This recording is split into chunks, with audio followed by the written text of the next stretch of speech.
ಸಮಾಜ ಕಾರ್ಯಕ್ಕೂ ಕೂಡ ಕೆಲವೊಂದು ನೈತಿಕ ಹೊಣೆಗಾರಿಕೆಗಳಿದೆ.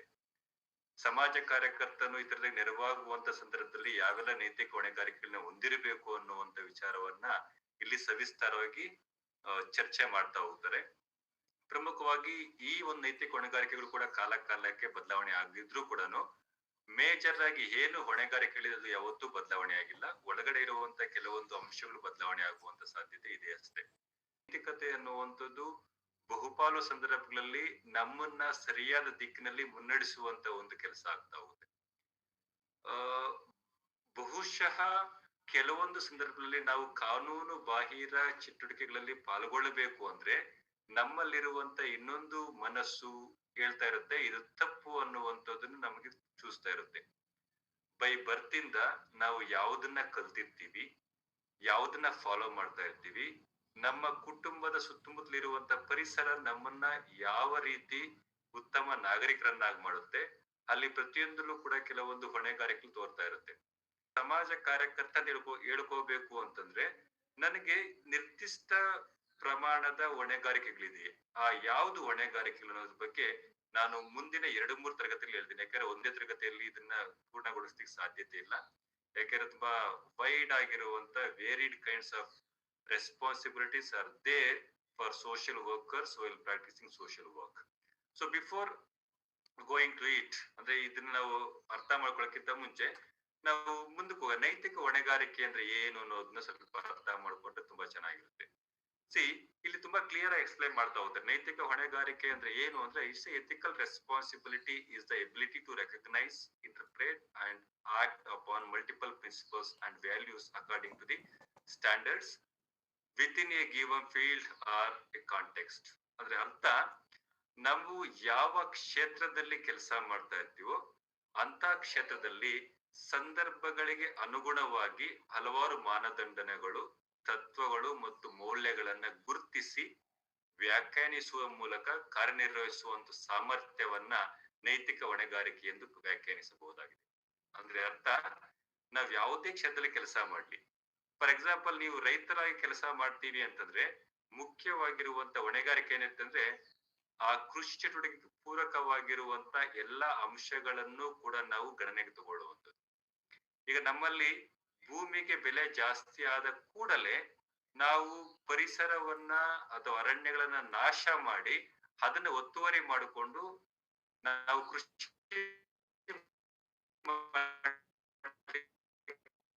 ಮುಂದಾಗ್ತಾ ಇದೀವಿ. ದುರದೃಷ್ಟ ಆ ಕೃಷಿಗೆ ಯೋಗ್ಯವಾಗಿರುವಂತಹ ವಾತಾವರಣ ಕ್ರಿಯೇಟ್ ಮಾಡ್ಲಿಕ್ಕೆ ಸಾಧ್ಯತೆ ಇದೆ ಅನ್ನೋದನ್ನ ಮರ್ತೋಗ್ತಾ ಇದೀವಿ. ಅಂದ್ರೆ ವ್ಯವಸಾಯ ಮಾಡ್ಬೇಕು ಅಂದ್ರೆ ಮರ ಗಿಡ ಬಳ್ಳಿಗಳೆಲ್ಲ ಇರ್ಬೇಕು. ಅದ್ರ ಜೊತೆ ಇನ್ನೂ ಒಂದು ಮುಖ್ಯವಾಗಿರೋ ಅಂಶ ಏನಿರ್ಬೇಕಂದ್ರೆ ನಮಗೆ ಬೇಕಾಗಿರುವಂತ ದನ ಕರುಗಳು, ಅವುಗಳು ಹಾಕುವಂತ ಸಗಣಿ, ಗಂಜಲ, ಇವೆಲ್ಲವೂ ಕೂಡ ಕೃಷಿಗೆ ಅನಿವಾರ್ಯವಾಗಬೇಕಾಗುತ್ತೆ. ಕೃಷಿಗ ನಾಗ್ತೀನಿ ಅಂದ್ರೆ ಕೇವಲ ಬೆಳೆ ಇಟ್ಟು ಬೆಳೆನ ಕೊಯ್ಲು ಮಾಡಿ ಹಾರ್ವೆಸ್ಟ್ ಮಾಡೋದಷ್ಟೇ ಅಲ್ಲ, ಅದರ ಜೊತೆಗೆ ಅದಕ್ಕೆ ಪೂರಕವಾಗಿ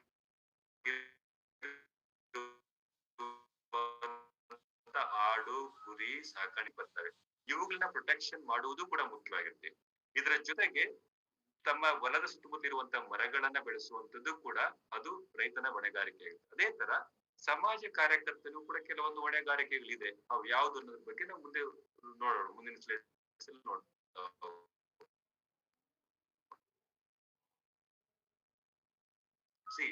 ನೈತಿಕವಾಗಿರುವಂತ ಹಾದಿ ಚೆನ್ನಾಗಿದೆಯಾ ಅಥವಾ ಇಲ್ವಾ ಅನ್ನೋದನ್ನ ಕರೆಕ್ಟ್ ಆಗಿ ಹೇಳ್ತಾ ಹೋಗುತ್ತೆ. ನಾವ್ ಯಾವ ಒಂದು ಹಾದಿಯಲ್ಲಿ ಸಾಗುತ್ತಾ ಇದೀವೋ, ನಾವು ಸಾಗುವಂತ ಹಾದಿ ಉತ್ತಮವಾಗಿದೆಯಾ ಅಥವಾ ಇಲ್ವೇ ಅನ್ನೋದನ್ನ ನಮಗೆ ಗಮನಕ್ಕೆ ತಗೊಂಡ್ಬಂದು ಉತ್ತಮವಾಗಿರುವಂತ ಹಾದಿಯಲ್ಲಿ ಸಾಗ್ಲಿಕ್ಕೆ ಸಹಾಯವನ್ನ ಮಾಡುತ್ತೆ. ಆ ಕಾರಣಕ್ಕೆ ನೈತಿಕ ಹೊಣೆಗಾರಿಕೆ ನಮ್ಗೆ ಅನಿವಾರ್ಯವಾಗಬೇಕಾಗುತ್ತೆ. ಇದ್ರ ಜೊತೆಗೆ ನಮ್ಮ ಮತ್ತು ನಾವು ಕೆಲಸ ಮಾಡುವಂತ ಕ್ಷೇತ್ರದ ಇತಿಮಿತಿಗಳನ್ನ ಅರ್ಥ ಮಾಡಿಕೊಳ್ಳಲಿಕ್ಕೆ ಸಹಾಯ ಮಾಡಿ ಆರೋಗ್ಯಕರವಾಗಿರುವಂತ ಸಮಾಜನ ಸೃಷ್ಟಿಸಲು ನೆರವಾಗುತ್ತೆ. ಒಂದು ಕಡೆ ನಮ್ಮ ಇತಿಮಿತಿಗಳನ್ನ, ನಾವು ಕೆಲಸ ಮಾಡುವ ಸಂಸ್ಥೆ ಇತಿಮಿತಿಗಳನ್ನ ಅರ್ಥ ಮಾಡಿಕೊಳ್ಳಲಿಕ್ಕೆ, ಇದನ್ನ ಅರ್ಥ ಮಾಡಿಕೊಳ್ಳುವುದರ ಮೂಲಕ ಆರೋಗ್ಯಕರ ಸಮಾಜನ ಸೃಷ್ಟಿ ಮಾಡಲು ನಮಗೆ ಸಹಾಯ ಮಾಡುತ್ತೆ. ಆ ಎಲ್ಲಾ ಕಾರಣಗಳಿಂದ ಏನಾಗುತ್ತೆ ಅಂದ್ರೆ ನಮಗೆ ಗೊತ್ತಿರೋದು ಈ ನೈತಿಕ ಹೊಣೆಗಾರಿಕೆ ಮನುಷ್ಯನಿಗೆ ತುಂಬಾ ಅನಿವಾರ್ಯವಾಗಿರುತ್ತೆ. ನಿಮಗ್ ಗೊತ್ತಿರ್ಬೋದು, ಬಹುಪಾಲು ಸಂದರ್ಭಗಳಲ್ಲಿ ನಾವ್ ಯಾವ್ದೋ ಒಂದು ಕಾನೂನು ಬಾಹಿರ ಚಟುವಟಿಕೆಯನ್ನ ಮಾಡಬೇಕು ಅಂದಿದ ತಕ್ಷಣನೇ ನಮ್ಮ ಮನಸ್ಸಲ್ಲಿ ಇನ್ನೊಂದು ಒಳ ಮನಸ್ಸು ಹೇಳ್ತಾ ಇರುತ್ತೆ ಏನಂದ್ರೆ ಇದು ತಪ್ಪು, ನೀನ್ ಈ ಕೆಲಸ ಮಾಡ್ಬೇಡ ಅಂತ ಹೇಳ್ತಾ ಇರುತ್ತೆ. ಅಂದ್ರೆ ಅಂತಹ ನೈತಿಕತೆಯನ್ನ ನಮ್ಮಲ್ಲೇ ಇಂಬೈಬ್ ಆಗಿದೆ. ಇಂಬೈಬ್ ಇನ್ ದಿ ಸೆನ್ಸ್ ನಮ್ಮಲ್ಲೇ ಕರಗತವಾಗಿ ಹೋಗಿದೆ. ಆ ಕರಗತವಾಗುವಂತ ಹೊಣೆಗಾರಿಕೆಗಳಿದೆಯಲ್ಲ ಅದು ತುಂಬಾ ಇಂಪಾರ್ಟೆಂಟ್ ಆಗಿರ್ಬೋದು. ದೊಡ್ಡವರು ಬಂದ ತಕ್ಷಣ ಎದ್ದು ಗೌರವ ಕೊಡುವಂಥದ್ದು, ಅಥವಾ ನಮಗಿಂತ ಹಿರಿಯರು ಬಂದಿದ ತಕ್ಷಣನೇ ಅವ್ರನ್ನ ಉಪಚರಿಸುವಂತದ್ದು, ಇವೆಲ್ಲವೂ ಕೂಡ ನಾವು ಮನುಷ್ಯರಾಗಿರೋದಕ್ಕೆ ಹೊಣೆಗಾರಿಕೆಗಳು. ನಮ್ಮ ಸುತ್ತಮುತ್ತಲಿರುವಂತ ಪ್ರಾಣಿ ಪಕ್ಷಿ ಕ್ರಿಮಿ ಕೀಟಗಳನ್ನ ನಾವು ನಾಶ ಮಾಡದೆ ನೋಡಿಕೊಂಡು ಅವುಗಳ ಮೂಲಕ ನಮ್ಮ ಜೀವನವನ್ನ ಕಟ್ಟಿಕೊಳ್ಳುವಂತ ಒಂದು ವ್ಯವಸ್ಥೆ ಕೂಡ ಆಗ್ಲೇಬೇಕಾಗುತ್ತೆ. ಈ ಎಲ್ಲಾ ಅಂಶಗಳು ಕೂಡ ನೈತಿಕ ಹೊಣೆಗಾರಿಕೆಗಳನ್ನ ತೋರ್ಪಡಿಸ್ತಾ ಇರ್ತವೆ.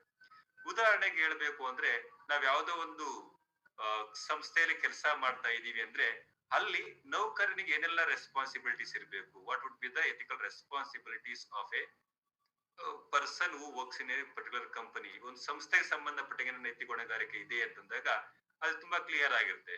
ಆ ಸಂಸ್ಥೆಯ ನಿಯಮಗಳಿಗೆ ಬದ್ಧರಾಗಿರುವಂತದ್ದು. ಅಫ್ಕೋರ್ಸ್ ನಾವು ಆ ಸಂಸ್ಥೆಯ ನಿಯಮಗಳಿಗೆ ಬದ್ಧರಾಗಿರುವಂತ ಒಂದು ಕೆಲಸ ಮಾಡ್ಬೇಕಾಗುತ್ತೆ. ಅಲ್ಲಿ ನಮಗೆ ಕೊಟ್ಟಿರುವಂತ ಜವಾಬ್ದಾರಿಗಳ ನಿರ್ವಹಣೆ ಮಾಡುವಂಥದ್ದು. ನೀವು ಏನೋ ಒಂದು ಕೆಲಸ ಕೊಟ್ರು ಅಂದ್ರೆ ನನಗೂ ಅದು ಸಂಬಂಧ ಇಲ್ಲ ಅಂದ್ರೆ ನೀವಿದ್ರೆ ಅದು ಆ ಸಂಸ್ಥೆಯ ಜವಾಬ್ದಾರಿ ನಿರ್ವಹಿಸೋದಲ್ಲ. ಆಮೇಲೆ ಸಂಸ್ಥೆಗೆ ನೀವು ಮಾಡುವಂತ ಕೆಲಸಗಳನ್ನ ಪಾರದರ್ಶಕವಾಗಿ ತೋರ್ಪಡಿಸುವಂಥದ್ದು. ಬಹುಶಃ ನಾನೀಗ ಮಾಡುವಂತ ಕೆಲಸನೂ ಅಷ್ಟೇ, ನಾನು ಏನು ಕೆಲಸ ಅಥವಾ ನಾನು ಏನ್ ಪಾಠ ಮಾಡ್ತೀನಿ ಅಂತ ಯಾರು ನಾಳೆ ಬೆಳಗ್ಗೆ ಬಂದು ಪ್ರಶ್ನೆ ಮಾಡಿದಾಗ I must be held responsibility to explain them what I did during this lockdown, ಅಥವಾ ಏನು ಆನ್ಲೈನ್ ಕ್ಲಾಸ್ ಏನ್ ಮಾಡಿದ್ರೆ ಹೇಳಿಕ್ ಬೇಕಲ್ವಾ. ಅದಕ್ಕಾಗಿ ನಾವ್ ಏನೆಲ್ಲ ಕೆಲಸ ಮಾಡ್ತೀವಿ ಅನ್ನೋದ್ರ ಬಗ್ಗೆ ಒಂದು ಡಾಕ್ಯುಮೆಂಟ್ ಇಟ್ಕೊಳ್ಳುವಂಥದ್ದು.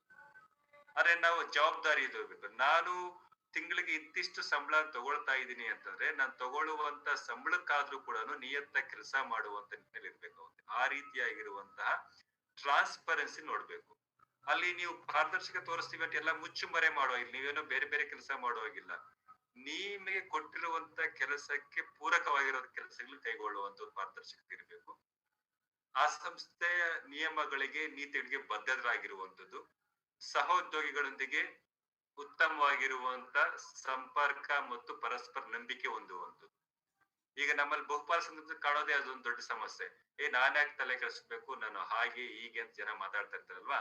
ಅದನ್ನು ಹೊರತುಪಡಿಸಿ ನೀವು ಬೇರೆಯವರೊಂದಿಗೆ ಯಾವ ರೀತಿಯಾಗಿರುವಂತ ಸಂಪರ್ಕವನ್ನ ಹೊಂದಿದಿರಿ, ಉತ್ತಮವಾಗಿರುವಂತ ಸಂಬಂಧವನ್ನು ಹೊಂದಿದ್ದೀರಾ ಇಲ್ವಾ, ಅದನ್ನು ಚೆಕ್ ಮಾಡಿಕೊಳ್ಳುವಂಥದ್ದು.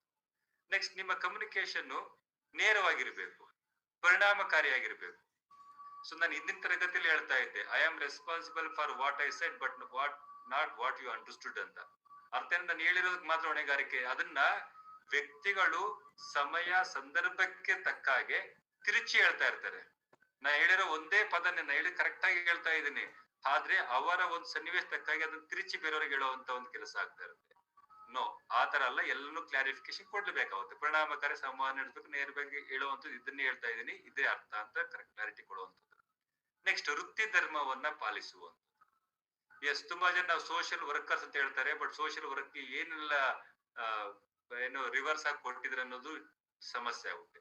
ಹೀಗೆ ಯಾವುದೇ ಒಂದು ಸಂದರ್ಭದಲ್ಲಿ ನಾವು ನಮ್ಮ ವೃತ್ತಿಯನ್ನ ನಾವು ಆಚರಣೆ ಮಾಡ್ತಾ ಇದೀವಿ ಅಂದ್ರೆ ಆ ವೃತ್ತಿಯ ಆಶೋತ್ತರಗಳಿಗೆ ಪೂರಕವಾಗಿ ನೀವೇನ್ ಮಾಡ್ಬೇಕು, ಅವ್ರಿಗೆ ಆ ಒಂದು ಕೆಲಸವನ್ನ ಕೈಗೊಳ್ಬೇಕಾಗುತ್ತೆ. ಸುಮ್ನೆ ಏನೇನೋ ಕೆಲಸ ಮಾಡೋದಷ್ಟೇ ಅಲ್ಲ, ನಿಮ್ಮ ವೃತ್ತಿಗೆ ಪೂರಕವಾಗಿರುವಂತ ಆಶೋತ್ತರಗಳನ್ನ ಕೈಗೊಳ್ಳುವಂತ ಕೆಲಸ ನಿಮ್ದಾಗಿರ್ಬೇಕು. ಅದೇ ರೀತಿ ಸಮಾಜ ಕಾರ್ಯ ವೃತ್ತಿಯನ್ನ ನೀವೇನಾದ್ರೂ ಕೈಗೊಳ್ತೀರಿ ಅಂತಂದ್ರೆ ಏನೆಲ್ಲ ಫಾಲೋ ಮಾಡ್ಬೇಕಾಗುತ್ತೆ, ಯಾವೆಲ್ಲ ಹೊಣೆಗಾರಿಕೆಗಳನ್ನ ನೀವು ಹೊಂದಿರ್ಬೇಕಾಗುತ್ತೆ, ನೈತಿಕತೆಗಳೇ ಹೊಂದಿರ್ಬೇಕು ಅನ್ನೋದನ್ನ ಮುಂದಿನ ಸಿಲಸಿಲೆ ಎಕ್ಸ್ಪ್ಲೇನ್ ಮಾಡ್ತಾನೆ. ಸೊ ಒಬ್ಬ ಸಮಾಜದಲ್ಲಿ ಒಬ್ಬ ವ್ಯಕ್ತಿ ಆಗಿದೆ ಅಂದ್ರೆ ಉತ್ತಮವಾಗಿರುವಂತ ಬಾಂಧವ್ಯ ಬೆಳೆಸ್ಕೊಳ್ಳೋದು ಒಬ್ಬ ನೈತಿಕತೆ. ನೀನು ಮನುಷ್ಯನಾಗಿದೀಯ ಅಂದ್ರೆ ಮನುಷ್ಯರನ್ನ ಇಷ್ಟಪಡೋದು, ಮನುಷ್ಯನ ಪ್ರೀತಿಸುವಂತದ್ದು ನೀನು ಕಲ್ತಿರ್ಬೇಕಾಗುತ್ತೆ. ಕಷ್ಟದಲ್ಲಿರುವಂತ ನೆರವಾಗೋದನ್ನ ಕಲ್ತಿರ್ಬೇಕಾಗುತ್ತೆ. ನನ್ನಲ್ಲಿರುವಂತದನ್ನ ಬೇರೆಯವರಿಗೆ ದಾನ ಮಾಡುವಂತ ಗುಣವನ್ನ ಕೊಂಡಿರ್ಬೇಕಾಗುತ್ತೆ. ಅಂದ್ರೆ ನಿನ್ನ ಅವಶ್ಯಕತೆ ಪೂರೈಸಿದ ನಂತರ ದಾನ ಮಾಡುವಂತ ಗುಣವನ್ನು ಪಡಿಬೇಕಾಗುತ್ತೆ. ಇದ್ಯಾವುದನ್ನು ಬಿಡದೆ ಎಲ್ಲವನ್ನೂ ನಮಗೇ ಬೇಕು ಅಂದ್ಕೊಂಡ್ರೆ ಅವ್ರು ಮನುಷ್ಯರಾಗಿರ್ಲಿಕ್ಕೆ ಸಾಧ್ಯನೇ ಇಲ್ವಲ್ಲ. ಸೊ ಆ ಎಲ್ಲಾ ಹಾದಿಗಳನ್ನ ನೋಡ್ಕೊಂಡ್ರೆ ನಮ್ಗೆ ಅರ್ಥ ಆದೇನಂದ್ರೆ ಪ್ರತಿಯೊಬ್ಬ ವ್ಯಕ್ತಿಗೂ ಕೂಡ ತನ್ನದೇ ನೈತಿಕತೆ ಅಥವಾ ಹೊಣೆಗಾರಿಕೆ ಇರ್ಬೇಕಾಗುತ್ತೆ. ನೀವು ಕುಟುಂಬದಲ್ಲಿ ನೀವು ಕುಟುಂಬ ಸದಸ್ಯರಾಗಿ ನಿಮ್ಮ ಕುಟುಂಬಕ್ಕೆ ನಿಮ್ಮ ಕುಟುಂಬದ ಯೂನಿಟಿ ಏನು ಐಕ್ಯತೆ ಅದಕ್ಕೆ ಪೂರಕವಾಗಿ ನಡೀಬೇಕೆ ಹೊರತುನು ಅದಕ್ಕೆ ವಿರುದ್ಧವಾಗಿ ನಡೆಯುವಂಗಿಲ್ಲ. ಕುಟುಂಬದಲ್ಲಿ ಚರ್ಚೆ ಮಾಡುವಂತ ಎಲ್ಲಾ ವಿಷಯಗಳಿಗೆ ನೀವು ಬದ್ಧರಾಗಿರ್ಬೇಕಾಗುತ್ತೆ, ಕುಟುಂಬದ ನಿಯಮಗಳಿಗೆ ಬದ್ಧರಾಗಿರ್ಬೇಕಾಗುತ್ತೆ. ಅದೇ ತರ ಸಮಾಜ ಕಾರ್ಯಕರ್ತರು ಕೂಡ ಕೆಲವೊಂದು ಹೊಣೆಗಾರಿಕೆಯನ್ನು ಕೊಟ್ಟಿದ್ದಾರೆ. ಅವ್ಯಾವುದು ಅಂತ ನಾವು ಮುಂದೆ ನೋಡ್ತಾ ಹೋಗೋಣ. ಐ ಥಿಂಕ್ ಇದು ಅರ್ಥ ಆಯ್ತು ಅಂದ್ಕೊಟ್ಟು ನೈತಿಕ ಹೊಣೆಗಾರಿಕೆ ಅಂದ್ರೆ ಏನು ಅನ್ನೋದನ್ನ ನೀವು ಅರ್ಥ ಮಾಡ್ಕೊಳ್ಳಿ ಅಂದ್ಕೊಳ್ತೀನಿ. Will go to the next. See there are some responsibilities, that is ethical responsibilities for social workers.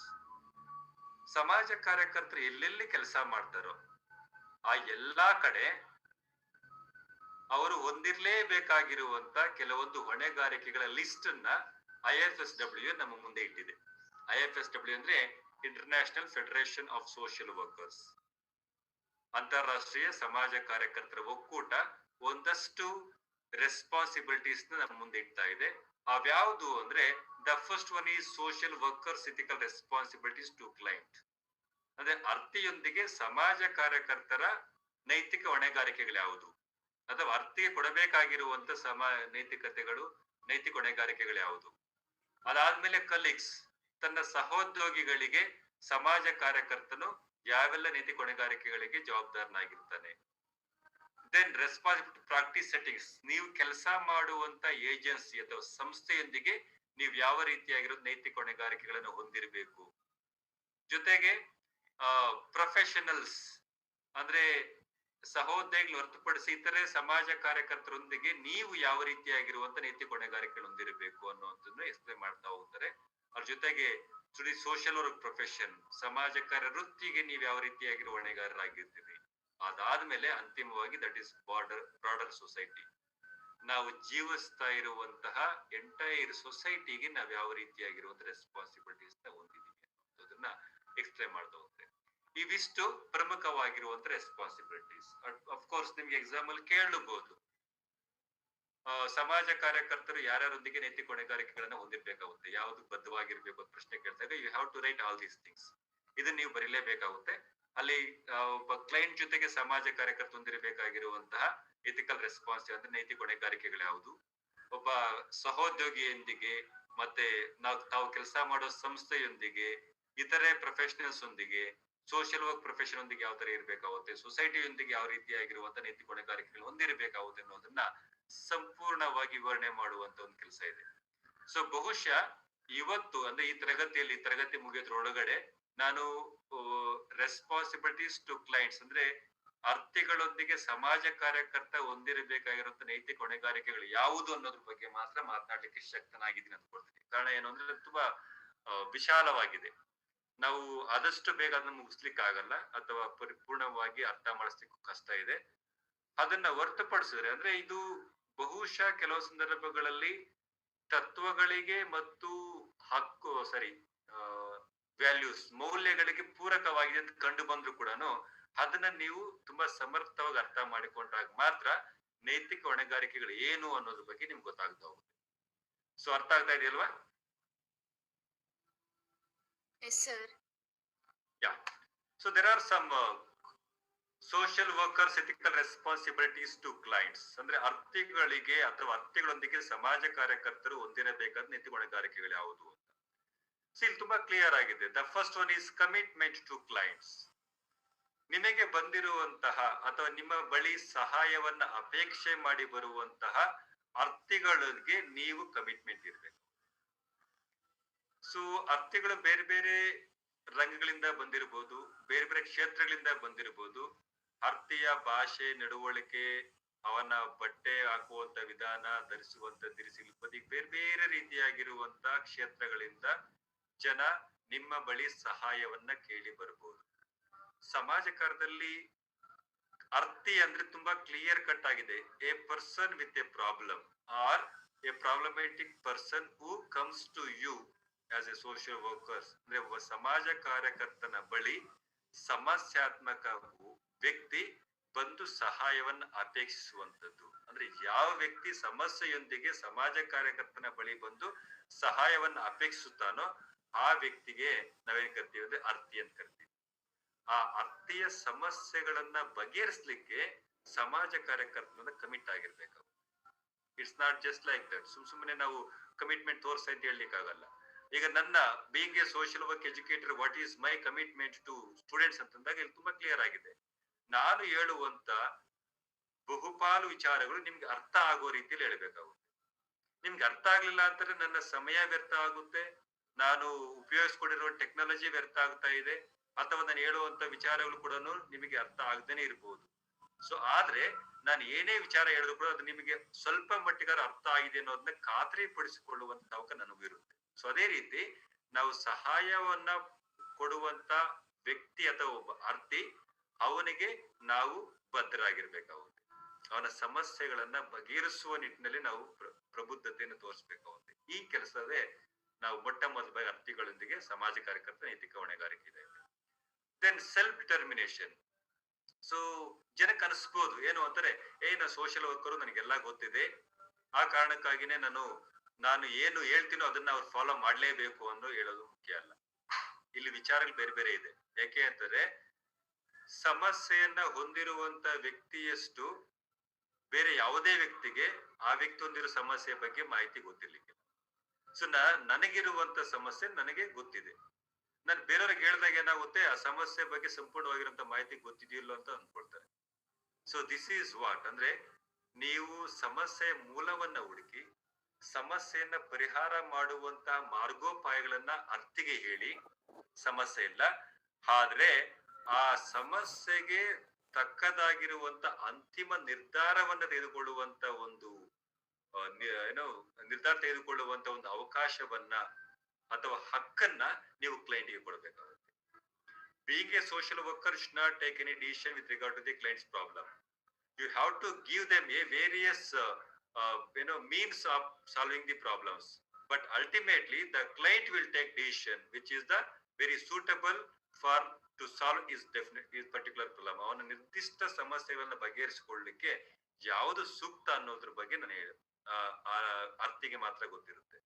So ಇಲ್ಲಿ ನಾನು ಕಳೆದ ತತ್ವಗಳು ಎಕ್ಸ್ಪ್ಲೈನ್ ಮಾಡಬೇಕಾದ್ರೆ ಹೇಳಿದ್ದೆ, ದೆಹಲಿ ಎಕ್ಸಾಂಪಲ್ ಕೊಟ್ಟು ನಿಮ್ಗೆ ತುಂಬಾ ಕ್ಲಿಯರ್ ಆಗಿ ಹೇಳಿದ್ದೆ, ದೆಹಲಿ ಪ್ರಯಾಣ ಮಾಡ್ಬೇಕಾದ್ರೆ ಏನೆಲ್ಲ ಆಗುತ್ತೆ ಅಂತ. ಅದೇ ರೀತಿಯಾಗಿರುವಂತ ಅವಕಾಶಗಳನ್ನ ಇಲ್ಲಿ ನಾವು ಕ್ಲೈಂಟ್ಗೆ ಕೊಡಬೇಕಾಗುತ್ತೆ.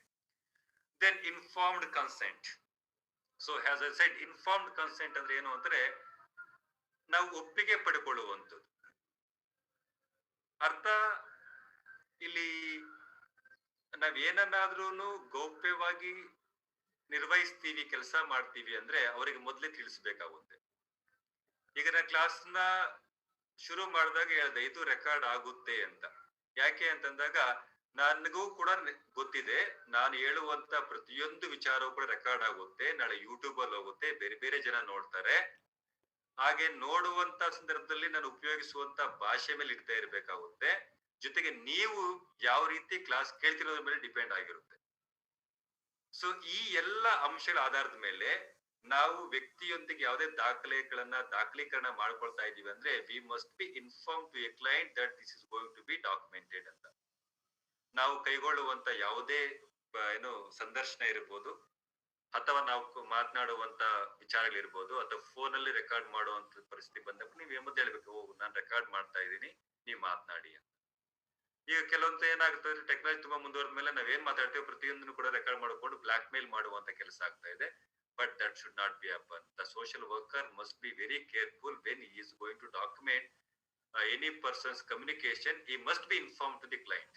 ಕ್ಲೈಂಟ್ಗೆ ಫಸ್ಟ್ ಆಫ್ ಆಲ್ ಇನ್ಫಾರ್ಮೇಶನ್ ಕೊಟ್ಟು ತದನಂತರ ನೀವು ರೆಕಾರ್ಡ್ ಅಥವಾ ದಾಖಲೀಕರಣ ಮಾಡ್ಕೊಳ್ಬೇಕಾಗುತ್ತೆ. Then the next one is competence. ನಿಮಗೆ ಕಾಂಪಿಟೆನ್ಸ್ ಬಗ್ಗೆ ಹಿಂದೆನೆ ಹೇಳಿದ್ದೇನೆ, ಅದನ್ನ ನಂದೇ ಆಗಿರೋ ಭಾಷೆಯಲ್ಲಿ ಅಂತಾರೆ ಯೋಗ್ಯತೆ ಅಂತ ಕರೀಬಹುದು, ಸಮಸ್ಯೆ ಇಲ್ಲ. ಬೇರೆ ಬೇರೆಯವರು ಬೇರೆ ಬೇರೆ ರೀತಿಯಲ್ಲಿ ಅದನ್ನ ಅರ್ಥ ಮಾಡಿಕೊಳ್ತಾರೆ.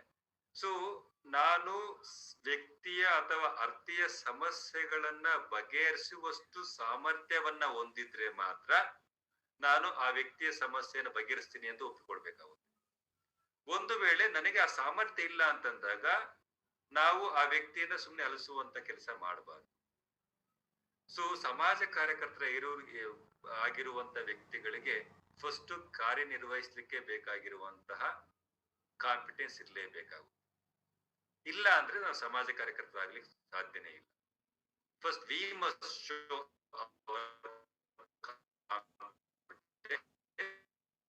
To solve the problems of a client.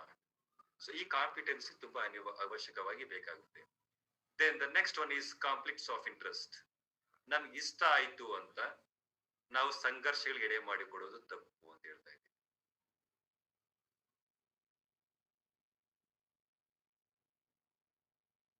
ಅಲ್ಲಿ ವ್ಯಕ್ತಿಗೆ ಅಂತಂದಾಗ ನಾವು ಸುಮ್ನೆ ಅವ್ರ ಬಗ್ಗೆ ಮಾಹಿತಿ ಮಾಡ್ಕೊಡೋದು ತಪ್ಪು. ಯಾಕೆ ಅಂತಂದ್ರೆ ಇದು ತುಂಬಾ ಕ್ಲಿಯರ್ ಆಗಿದೆ. ದಿ ಕಾನ್ಫ್ಲಿಕ್ಟ್ ಆಫ್ ಇಂಟ್ರೆಸ್ಟ್ ಅಂದ್ರೆ ನಮ್ಗೆ ಇಷ್ಟ ಆಯ್ತು ಅಂತ ನಾವು ಸಂಘರ್ಷಗಳನ್ನ ಎಡೆ ಮಾಡಿಕೊಡುವಂಥದ್ದು ಕೂಡ ತಪ್ಪಾಗಿ ಪರಿಗಣಿಸ್ತಾ ಇದ್ದೀವಿ. Then the next one is privacy and confidentiality. ನಾನು ಹಿಂದಿನ ಕ್ಲಾಸಲ್ಲಿ ಹೇಳಿದ್ದೇನೆ, ಅದ್ರ ಬಗ್ಗೆ ಒಂದಷ್ಟು ಚರ್ಚೆಗಳು ಆಗಿದೆ. ಕಾನ್ಫಿಡೆನ್ಶಿಯಾಲಿಟಿ ಗೌಪ್ಯತೆಯನ್ನ ಕಾಪಾಡಿಕೊಳ್ಳುವುದು, ನಮ್ಮ ಖಾಸಗಿತನಕ್ಕೆ ನಾವು ಧಕ್ಕೆ ತರದೆ ನಡ್ಕೊಳ್ಳುವಂಥದ್ದು. ಯಾವುದೋ ಪಾರ್ಟಿ ನಿಮ್ಮ ಮೇಲೆ ನಂಬಿಕೆ ಇಟ್ಟು ತನ್ನ ಎಲ್ಲಾ ಖಾಸಗಿ ಕ್ಷಣಗಳ ವಿಚಾರಗಳನ್ನ ನಿಮ್ಮ ಮುಂದೆ ಹೇಳ್ಕೊಳ್ತಾ ಇದ್ದಾರೆ ಅಂತಂದ್ರೆ ಅದು ಕೇವಲ ನಿಮ್ಮ ಮೇಲೆ ಇಟ್ಟಿರುವಂತದ್ದು, ನೀವು ಹೊಂದಿರುವಂತ ನಂಬಿಕೆ ಹೊರತು ನೀವೇನೋ ಅವರಿಗೆ ಉದ್ಧಾರ ಮಾಡ್ತೀರಿ ಅಂತಲ್ಲ. ಸೊ ಆ ಕಾರಣಕ್ಕಾಗಿನೇ ಒಬ್ಬ ಸಮಾಜ ಕಾರ್ಯಕರ್ತನಾಗಿರುವಂತವನು ತುಂಬಾ ಕ್ಲಿಯರ್ ಆಗಿ ಎಕ್ಸ್ಪ್ಲೈನ್ ಮಾಡ್ಬೇಕಾಗುತ್ತೆ that we should be confidentiality must be maintain. ಅಂದ್ರೆ ಅವರ ವ್ಯಕ್ತಿಯ ಖಾಸಗಿತನ ಮತ್ತು ಗೌಪ್ಯತೆಯನ್ನ ಕಾಪಾಡಿಕೊಳ್ಳುವಂತ ಭರವಸೆಯನ್ನ ಸಮಾಜ ಕಾರ್ಯಕರ್ತರು ಕೊಡ್ಬೇಕು. ಆ ಭರವಸೆನ ಕೊಟ್ಟ ಮೇಲೆನೆ ನಾವು ಅರ್ಥಿಗಳನ್ನ ಅವರ ಸಮಸ್ಯೆಗಳು ಬಗೆಹರಿಸಲಿಕ್ಕೆ ಪ್ರಯತ್ನ ಪಡಬೇಕು. ಸುಮ್ನೆ ನಾವು ಬನ್ನಿ ಬಗೆಹರಿಸಿ ಅಂತ ಹೇಳ್ಬಿಟ್ಟು ಕಾಲಹರಣ ಮಾಡೋದ್ರಲ್ಲಿ ತಪ್ಪು. Then access to records. ಅರ್ಥಿಯ ಇತರೆ ರೆಕಾರ್ಡ್ಸ್ ನ ಬೇಕಾದ್ರೆ ಅವ್ರ ಕಾಂಪಿಟೇಷನ್ ವಿಚಾರ ಇರುತ್ತೆ, ಬೇರೆ ಬೇರೆ ಕಡೆ ಹೋಗಿ ಬಂದಿರ್ತಾರೆ, ಅಂತಿಮವಾಗಿ ನಿಮ್ಮ ಮೇಲೆ ನಂಬಿಕೆ ಇಟ್ಟು ಬಂದಿರ್ತಾರೆ. ಆ ಒಂದು ರೆಕಾರ್ಡ್ಸ್ ಅಂದ್ರೆ ಅವರಲ್ಲಿರುವಂತ ದಾಖಲೆಗಳನ್ನ ನೀವು ಒಪ್ಕೊಳ್ಬೇಕು, ಅಂದ್ರೆ ಪರಿಶೀಲನೆ ಮಾಡುವಂತ ಒಂದು ವ್ಯವಸ್ಥೆ ತಗೋಬೇಕಾಗುತ್ತೆ. ನೀವು ಯಾವ ದಾಖಲೆ ತಗೊಳ್ತಾ ಇರೋ ಬಗ್ಗೆ ಕೂಡ ನೀವು ವ್ಯವಸ್ಥೆ ಮಾಡ್ಬೇಕಾಗುತ್ತೆ. Then the next important that is physical contact. So ಹೊಂದಬಹುದಾ ದೈಹಿಕ ಸಂಪರ್ಕವನ್ನ? No. The social worker should not have any kind of physical contact with a client. ಸಮಾಜ ಕಾರ್ಯಕರ್ತನಾಗಿರುವಂತವನು ತನ್ನ ಅರ್ಥಿಯೊಂದಿಗೆ ದೈಹಿಕ ಸಂಪರ್ಕವನ್ನ ಬೆಳೆಸಬಾರದು ಅಥವಾ ಬೆಳೆಸುವುದು ನಿಷಿದ್ಧ. ಕಾರಣ ಏನು ಅಂತಂದ್ರೆ ಇಲ್ಲಿ ವ್ಯಕ್ತಿ ನಿಮ್ಮ ಬಳಿ ಬಂದಿರುವಂತದ್ದು ಏನಕ್ಕೆ ಅಂತಂದ್ರೆ ಅವರ ಸಮಸ್ಯೆಗಳನ್ನ ಬಗೆಹರಿಸಿಕೊಳ್ಳಿಕ್ಕೆ. ಅಂತ ಸಂದರ್ಭಗಳಲ್ಲಿ ನೀವು ಅವರ ಸಮಸ್ಯೆಗಳನ್ನ ಬಗೆಹರಿಸ ಜೊತೆಗೆ ತಮ್ಮ ಸ್ವಾರ್ಥವನ್ನ ಸಾಧನೆ ಮಾಡಿಕೊಳ್ಳುವಂತ ಒಂದು ಅನುವರ್ತಿ ಬೇಕಾಗಿದೆ. ಈ ಕಾರಣಕ್ಕಾಗಿನೇ ನಾವು ಮತ್ತೆ ಹೇಳೋದೇನು ಅಂದ್ರೆ the social worker must not indulge with any kind of physical contact with a client. It may be a men or women or transgender whoever it may be. ನೀವು ಅವ ರೀತಿಯಾಗಿರುವಂತ ದೈಹಿಕ ಸಂಪರ್ಕವನ್ನ ಅಥವಾ ದೈಹಿಕ ಬಾಂಧವ್ಯವನ್ನ ಹೊಂದುವುದು ತಪ್ಪು ಅಂತ ಹೇಳುತ್ತೆ. ದೆನ್ ಸೆಕ್ಷುವಲ್ ರಿಲೇಶನ್ಶಿಪ್ಸ್, ಲೈಂಗಿಕ ಸಂಬಂಧವನ್ನ ಹೊಂದುವುದನ್ನ ಸಂಪೂರ್ಣ ನಿಷೇಧ ಮಾಡಲಾಗಿದೆ. ನೀವು ಸಮಾಜ ಕಾರ್ಯ ವೃತ್ತಿಯನ್ನ ಆಚರಣೆ ಮಾಡುವಂತ ಯಾವುದೇ ಸಂದರ್ಭದಲ್ಲಿ ನಿಮ್ಮ ಬಳಿ ಸಹಾಯವನ್ನ ಅಪೇಕ್ಷೆ ಮಾಡಿ ಬರುವಂತ ಯಾವುದೇ ವ್ಯಕ್ತಿಯೊಂದಿಗೆ ನೀವು ಲೈಂಗಿಕ ಸಂಪರ್ಕವನ್ನ ಹೊಂದಬಾರದು. ಇದು ಅತ್ಯಂತ ನಿರ್ಣಾಯಕವಾಗಿ ಹೇಳುವಂತ ವಿಚಾರ. No social worker must have indulged with any kind of sexual relationship with anybody else. Okay. So, in 30 second ಇದೆ ಅಂತ ಮೆಸೇಜ್ ಮಾಡಿ, ವಿಲ್ ಕಂಪ್ಲೀಟ್ ದಿಸ್ ಒನ್. ಆಗ್ತೀರಾ? By using same link. Okay, sir. Okay, sir. If everybody yes, then I'll continue. ಇಲ್ಲ ಅಂತಾರೆ ನಾನು ಮಾಡ್ಬೋದು. Okay, another two things are there. You can just complete it. Okay. Rejoin ಆಗಿ same link ಅಲ್ಲಿ ನಾನು start ಮಾಡ್ತೀನಿ.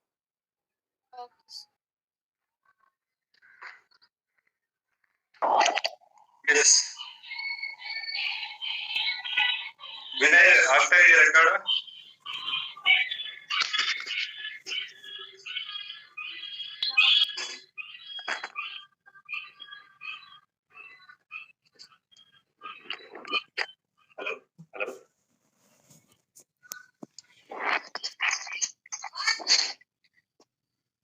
ಕೇಳಿಸ್ತಿದೆ sir. Yes, we were discussing about the sexual relationships.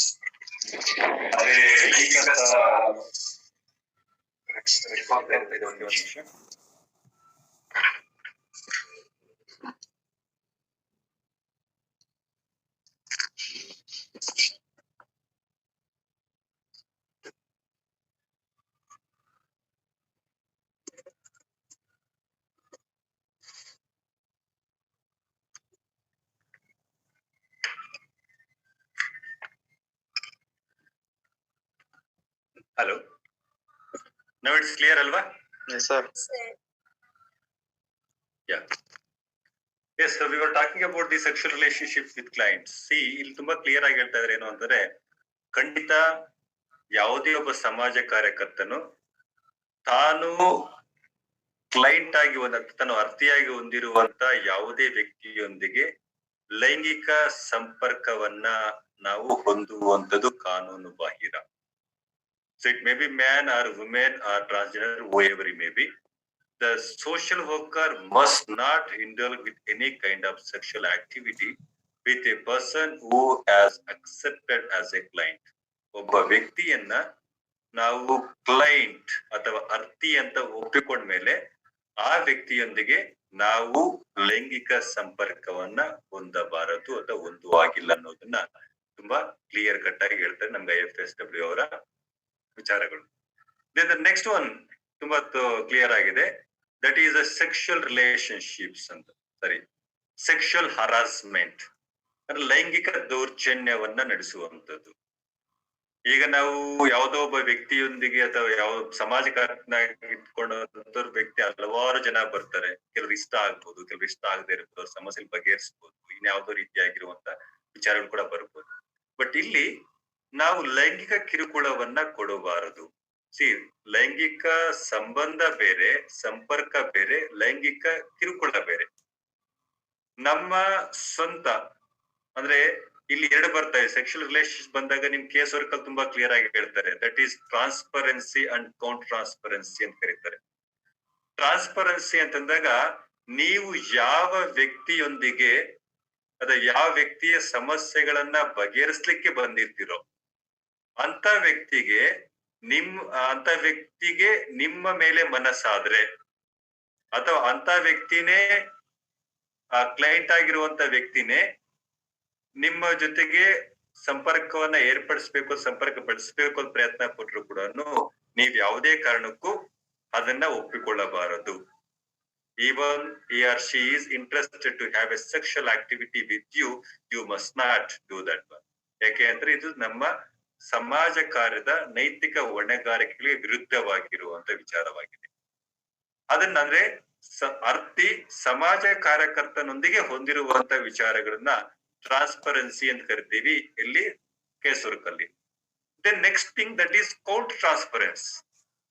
Count transparency ಅಂತಂದ್ರೆ ಅದಕ್ಕೆ ವಿರುದ್ಧವಾಗಿರುವಂತದ್ದು. ನಾನು ಟ್ರಾನ್ಸ್ಪರೆನ್ಸಿ ಏನ್ ಹೇಳ್ತಾ ಇದ್ದೆ, ಅತ್ತಿಗೆ ಸಮಾಜ ಕಾರ್ಯಕರ್ತನ ಮೇಲೆ ಮನಸ್ಸಾದ್ರೆ ಅಥವಾ ಸಮಾಜ ಕಾರ್ಯಕರ್ತಳ ಮೇಲೆ ಮನಸ್ಸಾದ್ರೆ ಅವರು ಸಂಪರ್ಕ ಹೊಂದಬಹುದಾ? ನೋ, ಅದು ತಪ್ಪು.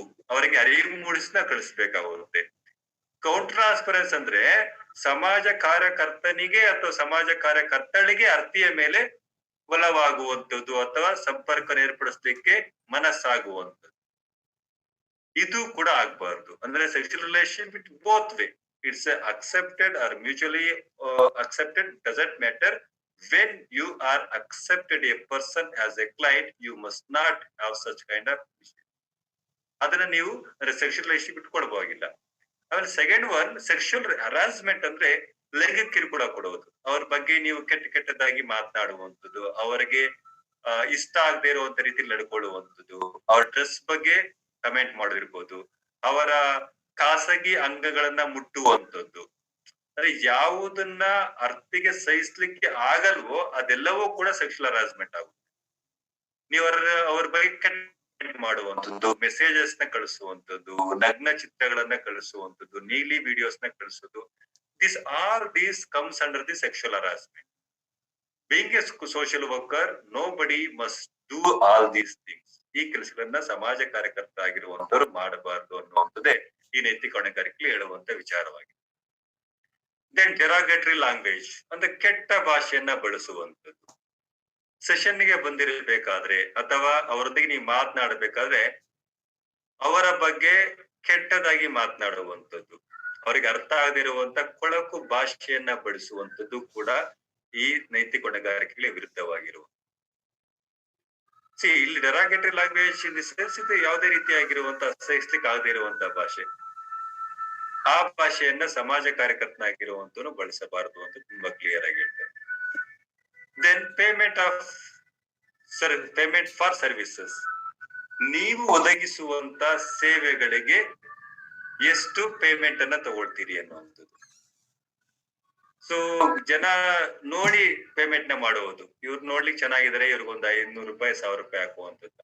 ನೋ, ನೀವು ಒದಗಿಸುವಂತ ಎಲ್ಲಾ ಸೇವೆಗಳಿಗೆ ಒಂದು ನಿರ್ದಿಷ್ಟವಾಗಿರುವಂತ ಒಂದು ಸ್ಟ್ಯಾಂಡರ್ಡ್ ಆಗಿರುವಂತಹ ಫೀಸ್ ಅನ್ನ ನೀವು ಕೊಡಿಸ್ಬೇಕಾಗುತ್ತೆ. ಸುಮ್ನೆ ಅಲ್ಲ, ನೀವು ಕೊಡುವಂತ ಸೇವೆಗೆ ಅನುಗುಣವಾಗಿ ನೀವು ಒಂದು ರೀತಿಯಾಗಿರುವಂತ ಫೀಸ್ ಅನ್ನ ನೀವು ತಗೊಳ್ಳಿ. ಅದರ ಆಧಾರದ ಮೇಲೆ ಏನ್ ಮಾಡಿ ಅಂತಂದ್ರೆ ನೀವು ಅವರಿಗೆ ಚಾರ್ಜಸ್ ನ ಮಾಡಿ. ಸುಮ್ನೆ ಯಾರಿಗೋ ನಮ್ಗೆ ಇಷ್ಟ ಬಂದಾಗ ಚಾರ್ಜಸ್ ಮಾಡೋದಕ್ಕಿಲ್ಲ. ಅಲ್ಲಿ ಏನಾಗುತ್ತೆ ಅಂದ್ರೆ ಟೋಟಲ್ ಎಂಟೈರ್ ಏನ್ ಬರ್ತಾ ಇದೆ, ನೀವು ಕೊಡುವಂತ ಸೇವೆಗೆ ಅನುಗುಣವಾಗಿ ಅವರಿಗೆ ಚಾರ್ಜಸ್ ನ ಮಾಡಿ. ಅದು ಜಾಸ್ತಿ ಆಗಿರ್ಬಾರ್ದು. ಒಂದು ಎಲ್ಲರೂ ಕೂಡ ಡಿಸಿಪ್ಲಿನ್ಡ್ ಆಗಿರ್ಬೇಕು. Who is this Manu Chandu? Mute ಮಾಡಬೇಡಪ್ಪ, ಅರ್ಜೆಂಟ್ ಆಗಿದ್ರೆ. Manu Chandu, mute yourself. So mute ಮಾಡಪ್ಪ, ನೀನು ಬೇರೆಯವ್ರ ಜೊತೆ ಮಾತಾಡ್ತಾ ಕೇಳಿಸ್ತಾ ಇದೆಯಲ್ಲಿ. Yes, payment of service for service, ನೀವು ಒದಗಿಸುವಂತ ಸೇವೆಗಳಿಗೆ ಪೂರಕವಾಗಿ ನೀವು ಚಾರ್ಜಸ್ ನ ಮಾಡ್ಬೇಕು ಹೊರತು ತನಗಿಷ್ಟ ಬಂದಂಗೆ ಚಾರ್ಜಸ್ ನ ಮಾಡುವಾಗಿಲ್ಲ. Then the next one is client who lack decision making capacity, ಅಂದ್ರೆ ಯಾರಿಗೆ ನಿರ್ಧಾರಗಳನ್ನ ಕೈಗೊಳ್ಳುವಂತಹ ಒಂದು ಸಾಮರ್ಥ್ಯ ಇರಲ್ವೋ ಅಂತಹ ವ್ಯಕ್ತಿಗಳಿಗೆ ಸಮಾಜ ಕಾರ್ಯಕರ್ತ ನೆರವಾಗ್ಬೇಕಾಗುತ್ತೆ. ಕೆಲವ್ರಿಗೆ ಏನೂ ಗೊತ್ತಿರಲ್ಲ, ಸಮಸ್ಯೆಗಳ ತರ ಇದೆ ಅಂತ ಹೇಳಿದಾಗ ಯಾವುದು ಸೂಕ್ತ ಅನಿಸುತ್ತೋ, ಯಾವುದು ಪ್ರಮುಖ ಅನಿಸುತ್ತೋ ಅಂತಹ ಕೆಲವೊಂದು ನಿರ್ಧಾರಗಳನ್ನ ಅರ್ಥಿಗಳ ಪರವಾಗಿ ಸಮಾಜ ಕಾರ್ಯಕರ್ತರು ಕೈಗೊಳ್ಬಹುದು. ಈಗ ತುಂಬಾ ಸಂದರ್ಭದಲ್ಲಿ ಸಮಾಜ ಕಾರ್ಯಕರ್ತರು ಡೀಲ್ ಮಾಡುವಂತ ವ್ಯಕ್ತಿಗಳಿಗೆ ಯಾರು ಇರೋದಿಲ್ವಾ ಏನೋ ಇರ್ತಾರೆ, ಅವರು ಹೇಗಿರ್ಬೋದು, ಅಬಾಂಡೆಂಟ್ ಚಿಲ್ಡ್ರನ್ಸ್ ಇರ್ತಿರಲ್ಲ, ನಿರ್ಗತಿಕ ನಿರ್ಗತಿಕರಿರ್ಬೋದು, ದಿಕ್ಕಿಲ್ಲದವ್ರು ಇರ್ಬೋದು. ಅಂತ ಸಂದರ್ಭಗಳಲ್ಲಿ ಅವರ ಪರವಾಗಿ ಸಮಾಜ ಕಾರ್ಯಕರ್ತರು ಡಿಸಿಷನ್ ತಗೊಳ್ಳುವಂತ ಒಂದು ಅಧಿಕಾರವನ್ನ ಹೊಂದಿರ್ತಾರೆ.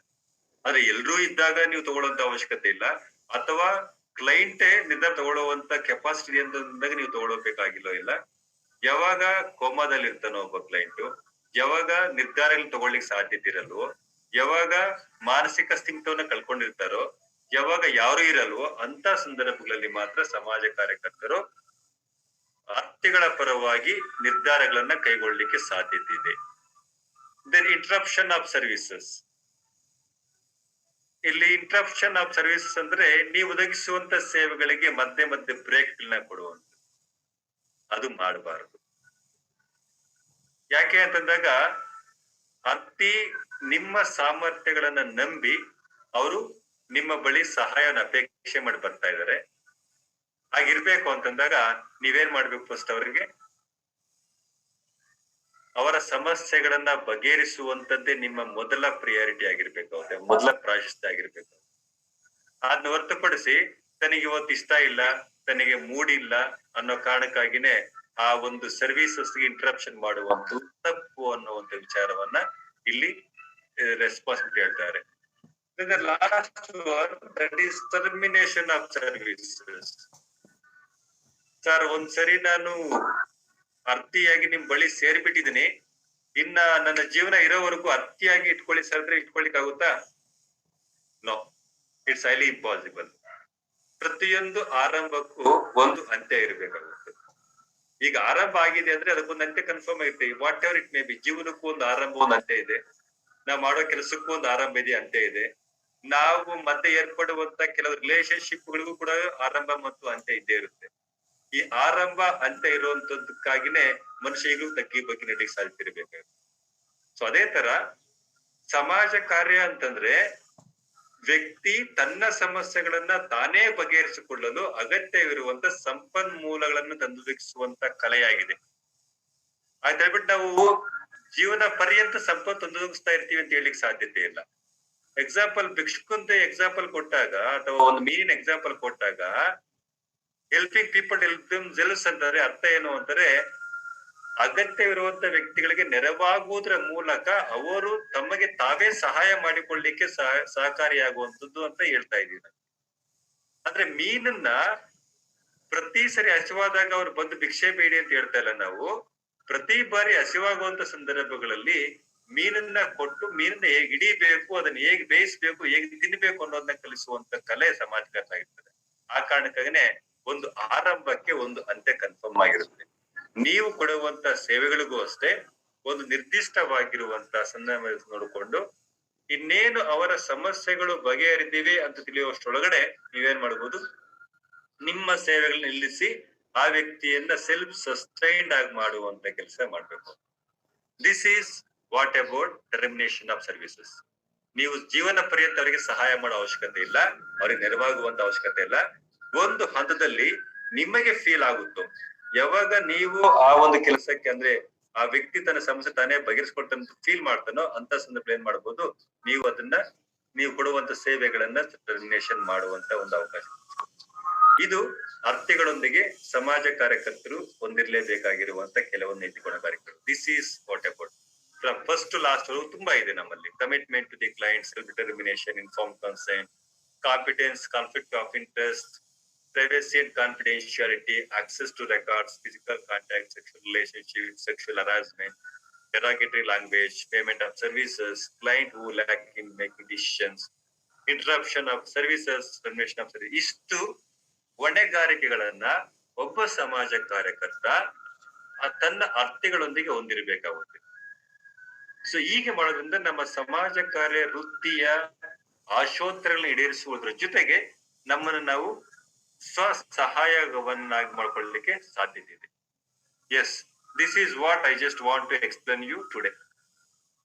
So anybody has any doubts, you can just let me ask, ಅಥವಾ ನೀವು ಕೇಳಬಹುದು ಪ್ರಶ್ನೆಗಳನ್ನು.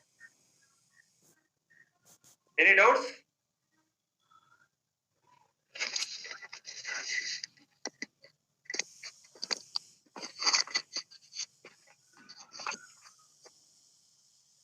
Okay, Achal, do you have doubt? No, sir. Okay, then why did you unmute? Sir? ಬೇರೆಯವರು ನೀವು ಅಡ್ಮಿಟ್ ಮಾಡಿದ್ರೆ ಏನೋ ಪ್ರಶ್ನೆ ಇರ್ಬೇಕು ಅನ್ಕೊಂಡೆ ನಾನು.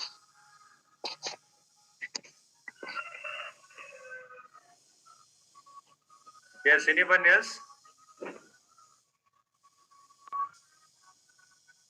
If there are no doubts, we'll stop class today. ಸೋಮವಾರ ಮತ್ತೆ ಇದೇ ಇದರಲ್ಲಿ ಶುರು ಆರಂಭ ಮಾಡುವ. So come with the preparedness. ನೀವು ಪ್ರಿಪೇರ್ ಆಗಿ ಬಂದ್ರೆ ನಮ್ಗೆ ಕೂಡ ಅನುಕೂಲ ಆಗುತ್ತೆ. ಬರೀ ನಾನು ಮಾತಾಡೋದಕ್ಕೆ ನೀವು ಮಾತಾಡಬೇಕು. Okay, if everybody is okay with this, we'll conclude the class. Okay, sir. ಆಗ್ಬೋದಾ? Yes, sir. Okay, sir. Okay, sir. ನೀವು ಬಿಟ್ಬಿಡಿ ಸರ್, ಇದೇ ಪದ್ಧತಿ ಹೇಳ್ಕೊಳ್ತೀರಾ?